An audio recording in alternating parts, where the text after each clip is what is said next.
Hello, my name is S.K. Williams, and you'll have to forgive this video's quality, both in terms of its audio quality and in terms of the speaker's quality. I'm not feeling very well. I'm very ill right now, and so I'm going to have a bit of a rougher voice, and even though, because I'm making this video for the tube of you, I may share it also on Ramble, but it is not made for Ramble, so even though on the tube of you I use code languages and pauses to prevent the Intelligent Synthetica from flagging my content like it did on my older channel. I am freer on this channel than on my older channel, but not entirely so. And in order to preserve that little freedom I have, I do speak in an unusual cadence, especially when it comes to certain topics. I nevertheless try and keep some natural flow and keep the pauses somewhat minimalistic, especially on the new channel. But I might have longer pauses here just to catch my breath, and because I can't edit them very well, my eyes are burning, my throat is sore, and I'm already going to be pausing the video itself in terms of pausing the recording to give myself a rest. And as for using the old equipment instead of the new one that gives better sound quality, with apologies. However, this is the computer I take with me when I return to civilization, so I don't take my expensive one with me. And it's easier just to make the video on this computer and load it directly. I'll try and get back to better videos in a couple of weeks when I feel better. Nevertheless, the topic of this video is the Southern Poverty Law Center.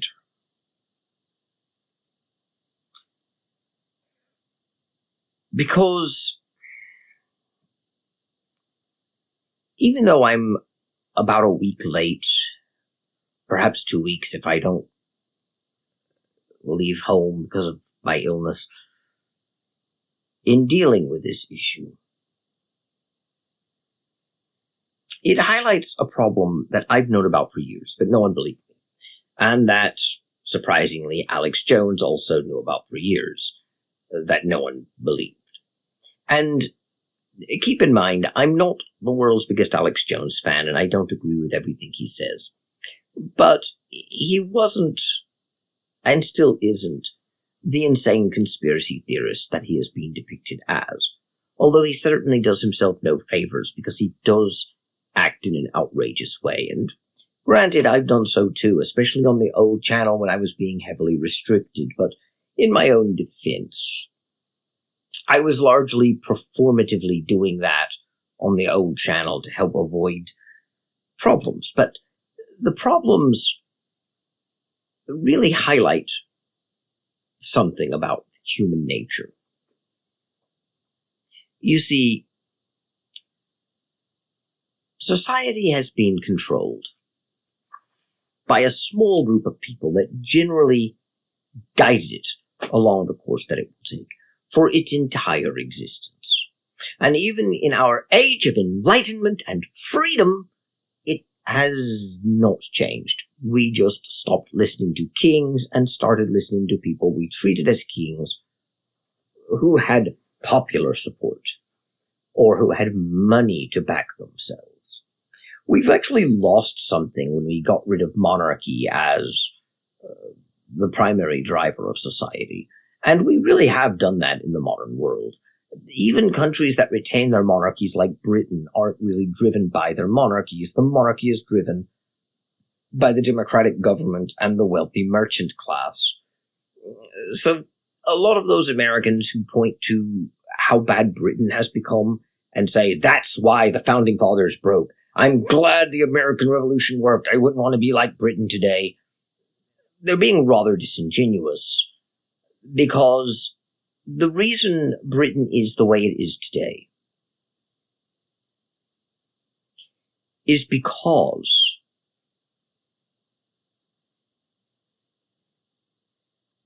of the American Revolution.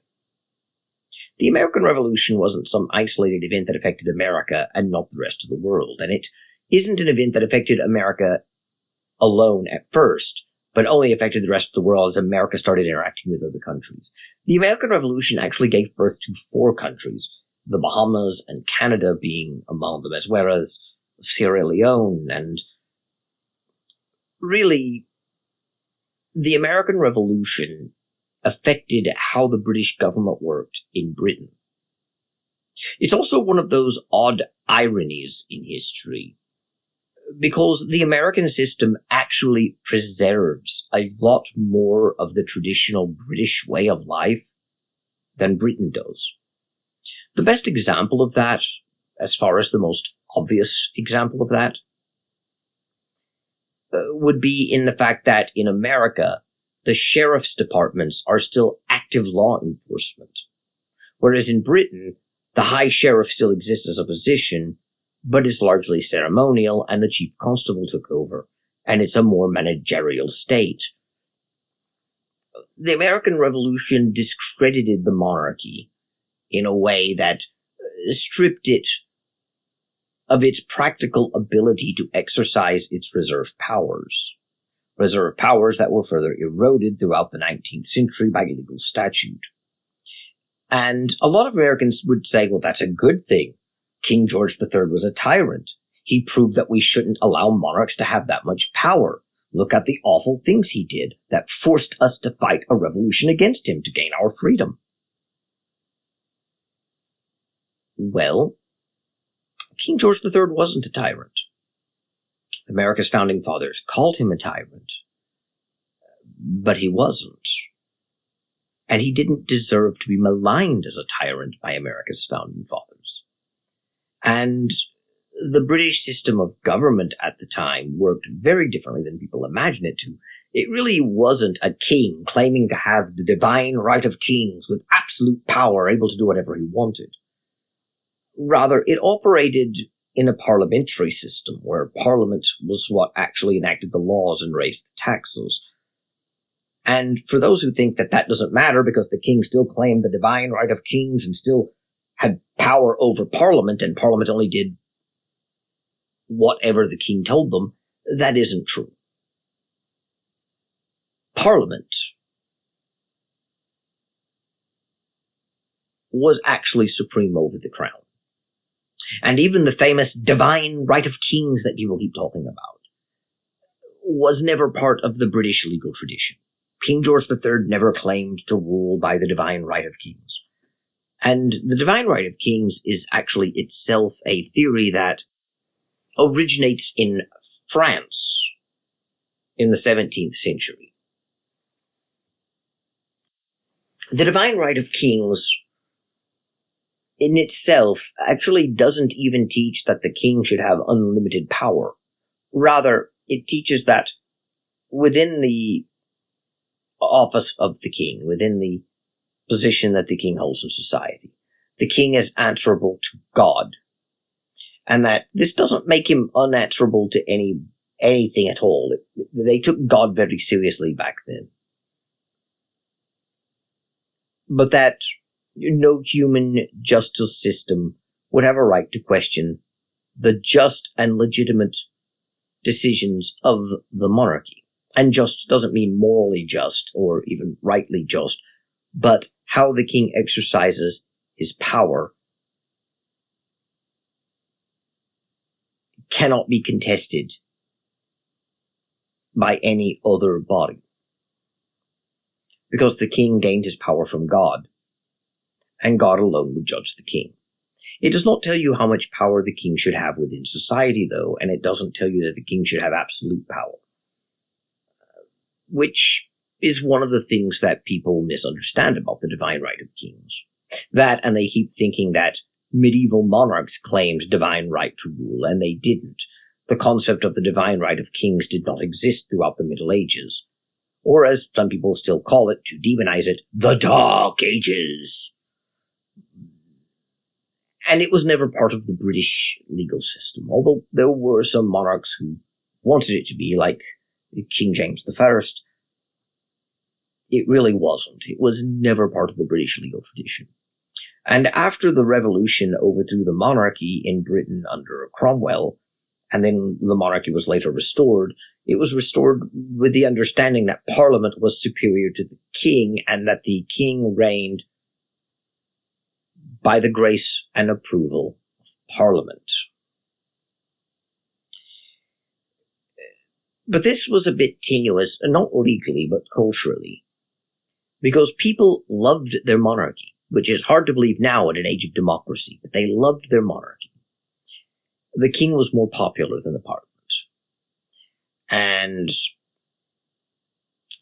in theory, Parliament could do certain things that in reality they couldn't because of a lack of popular support. And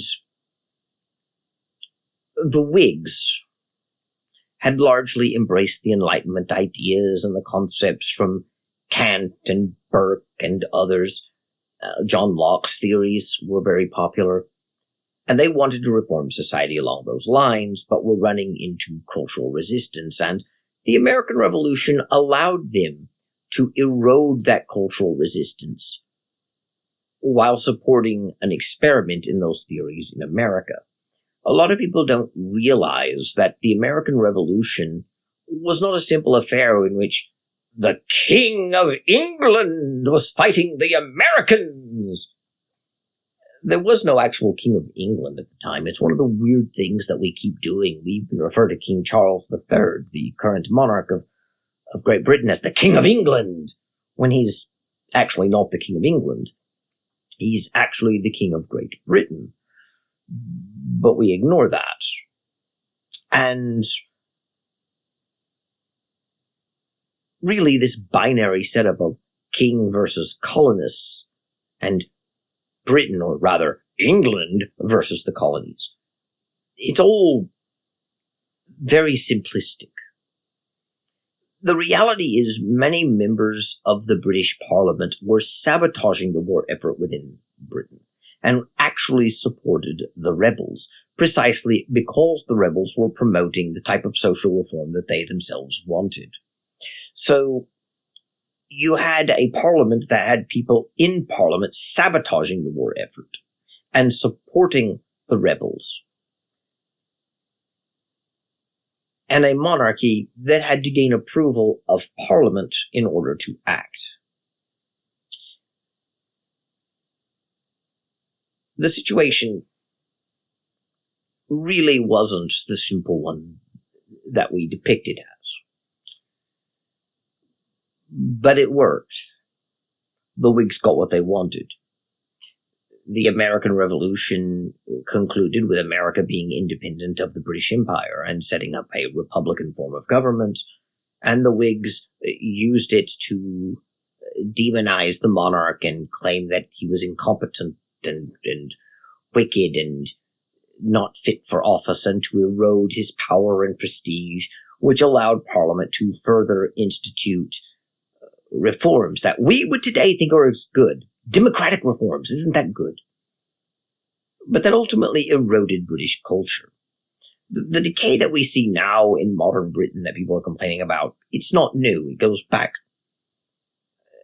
to at least the Enlightenment, which was not a good time in history. And it was largely promoted through these intellectual games, redefining words, and using a lot of soaring rhetoric to promote what it was. It was largely promoted through propaganda. The American Revolution itself was promoted through propaganda.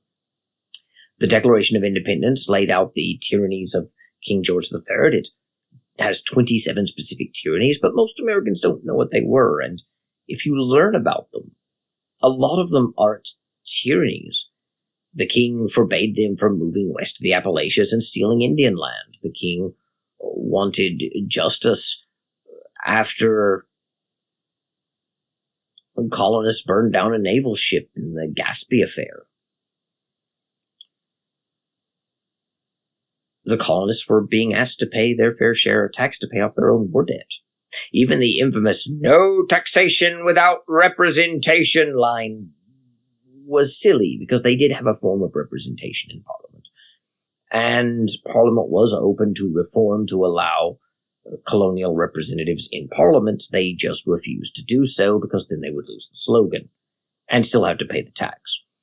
The American Revolution was really about very wealthy mercantile class peoples wishing to overthrow the establishment so that they could gain control of the system, both for ideological reasons, wanting to implement the ideas of the Enlightenment, and so that they could protect their own business interest. And it's not like one of them was an ideologue and the other was just purely in it for the money. The same person could have two different motives. But why am I talking about this if the subject is the SPL-C, the Southern Poverty Law Syndrome? Well, it's to showcase that how people advertise themselves isn't always what they actually are. And the Southern Poverty Law Center has for years, 55 years to be exact, at the time of this recording, and I'm recording this in May of 2026, claimed that it was the voice of the oppressed, standing up for minorities against white supremacy, standing for democracy and equality and tolerance against a world of bigotry and hatred. Bigotry and hatred that, of course, uniformly came from the far right, because the Southern Poverty Law Center was a progressive institution and still is.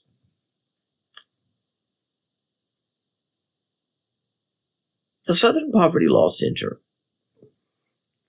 functioned by telling us that conservative organizations were much more prone to violence, and it is precisely because right-wing organizations are primarily motivated by beliefs that are more inclined toward hatred, bigotry, racism, xenophobia, authoritarianism than are progressive institutions. And we've largely believed that narrative for several years. That there are still political science books that talk about authoritarianism being a product of right-wing thought that presented as an even scale. On the right, the farthest right you go is authoritarianism. You have right-wing authoritarianism, but you have no equivalent to that on the left.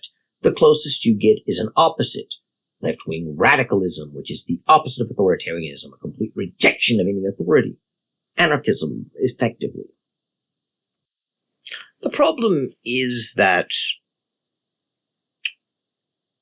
this isn't really true. And the mythos that surrounds it isn't true. The idea that people on the left believe in individual freedom and less government control over people's lives is false. In reality, the left never believed in individual freedom, which should have made sense to people and been a reason why they rejected this narrative, considering that the left has always been a collectivist philosophy. It's always embraced the idea of communal effort and of a greater centralization of power. But much like how we now have left-wingers brazenly condemning imperialism, while at the same time equating it to nationalism. Banksy, for instance, recently put up a statue in London, obviously with permission from the London City Council, or else he couldn't have gotten away with it, where a man is in a business suit walking off the precipice because he's holding a flag that's blinding his face. It's that edgy and deep and thought-provoking thing about how nationalism blinds you and causes you to fall over, and the entire point of it was to condemn Britain's imperial past and its modern, resurgent national pride. And it was even placed in a place in London surrounded by imperial-era buildings that celebrated empire. In Banksy's mind, the British Empire was a product of nationalism. Something left-wingers hate. They hate nationalism. But historically, this makes no sense. In fact, it makes no sense if you know what the terms mean. The British Empire was not a nationalist enterprise. We know that because it was an empire, and empires are not nationalist. By definition, an empire is a transnational organization. In fact, in the 19th century, or even in the late 18th century, nationalism was promoted by the left in opposition to imperialism. Now we equate the two as if imperialism and nationalism are basically the same thing, or if one of them is a bigger form of the other. And what's even more bizarre about it is the left embraces globalism, the idea that we should have transnational authorities, whilst condemning imperialism, which also teaches that we should have transnational authority. The truth of the matter is the left wants an empire, but does not want to admit that they want an empire.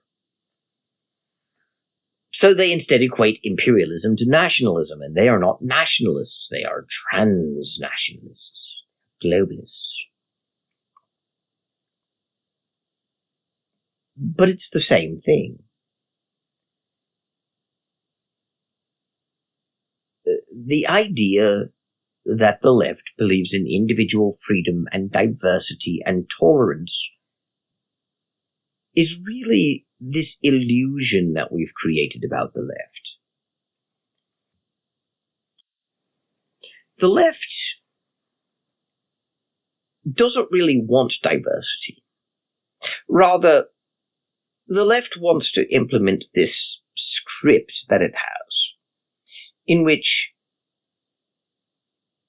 diversity is a contained and controlled commodity, in which we are given a group of choices about what our identity can be. And those choices are heavily selected for us by a centralizing government agency. Either a literal government agency that works for the government, or an agency that governs our behavior that has a disproportionate cultural impact, like a university or like the media used to. And usually they form networks that support these conclusions. That's why one could have an LGBTQIA S2394 QAB 99997 LBITSEAP whatever personality, pre-approved or pre-packaged and pre-listed for you on a form. And you tick that box, and you may tick another box of disabled or person of color or something like that. And all of those will come pre-packaged with a set of assumptions that you will then be expected to fulfill. In fact, it's one of the greatest ironies of the left. They will condemn racism, and they will condemn racial stereotyping that you see often claims to be a characteristic feature of the right. But in order to celebrate people of different races that are not white, they embrace those same stereotypes. The only difference is that they claim that they're celebrating them and honoring them, but really they're reducing people to the same stereotypes that they claim the right does. They're just telling people that they're being anti-racist about it. But once you make one's race part of their identity, once you make black an identity, for instance, or Asian or Hispanic an identity, then those stereotypes really come in handy as what defines that. The only question is, are you looking at those stereotypes as a negative or as a positive? And that's how they tend to go about it. And that's sort of where the fraud comes in. And of course, when it comes to the Southern Poverty Law Center, they've been financing the racists that they claim to oppose. And this actually makes much more sense than people realize, because the Southern Poverty Law Center had actually two goals in doing so, not just one. The first is the more obvious goal, because if all these racist groups withered up and died, then the Southern Poverty Law Center wouldn't really have a purpose to exist. In order to maintain its own existence, it needs people to fear racism and fear the far right and extremism. So they will actually bankroll that extremism in order to maintain its existence, in order to justify their own. But what's more, there are various right-wing organizations and conservative organizations that the Southern Poverty Law Center actually hates more than things like the Triple K or the Aryan Nation that they were financing. Because those groups represent an actual ideological threat. They don't really care about the Triple K or the Aryan Nation. They really don't. Because at the end of the day, we live in 21st century America, if you live in America, and racism is largely a historical issue. I'm not saying no one is racist, but there really aren't lynchings happening today. There really aren't Klansmen coming in to burn crosses on people's yards, and a powerful network of Klansmen who hold positions of power. You don't really have that. What you have are a few backwoods remnants of the Triple K, or groups that use its iconography but just got started more recently, or the Aryan Nations.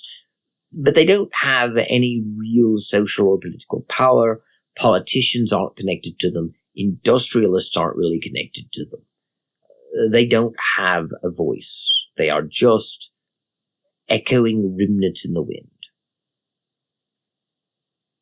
But groups that do have a voice, like Turning Point USA, or the Heritage Foundation, or the American Family Association, or the Family Research Council, or even traditional Catholic groups like the SSPX, or the American Evangelical Association, GAFCON, organizations like that, the John Birch Society. Those organizations have actual outreach, as do people like Glenn Beck or Joe Rogan, who aren't technically institutions in the same way. Glenn Beck does run a media company, but not quite the same degree of institutionalism over at The Blaze or The Daily Wire that you see in more formal institutions, but they do exist. But they have an audience that is actually influencing political outcomes, and that is becoming even more powerful as we speak. And they don't like that. And they need to spread the myth that the Nazis, under Adolf Hitler, if you know what I mean, were far right and that these other groups are no different, that right-wing and conservative groups are racist and sexist, and they hate immigrants, and they're all homophobic and transphobic and Islamophobic and whatever ever phobic you can throw. I think Nerdrotic calls it istophobes. But that's the point. We know these groups exist. And if you can successfully get people to see them as basically new Nahashis, well, then they will become far less desirable. The only problem is that these groups are not actually promoting violence. So in order to correct that, they create the Southern Poverty Law Center hate map and put on the map various groups, including things like Turning Point USA, and they put them right alongside things like the Triple K. And then, if a Triple K group commits some sort of violence or racial disturbance, well, it functions as a guilt by association. Since Turning Point USA is also a right-wing group, also conservative, also claiming to have Christian values, and it's on the same map and on the same list as the Triple K. The whole goal is to tar them by association. So the Southern Poverty Law Center wasn't just paying these groups to keep them existent. It was paying them strategically in order to tar the others. And it could also use them in other strategic ways, like it's been exposed now that the Southern Poverty Law Center paid for the Charlottesville demonstrations, specifically so that they could create a problem, specifically so they could tar conservatives. And it worked, because they perpetuated the good people on both sides hoax that has Donald Trump being depicted as someone who's calling Nazis very fine people.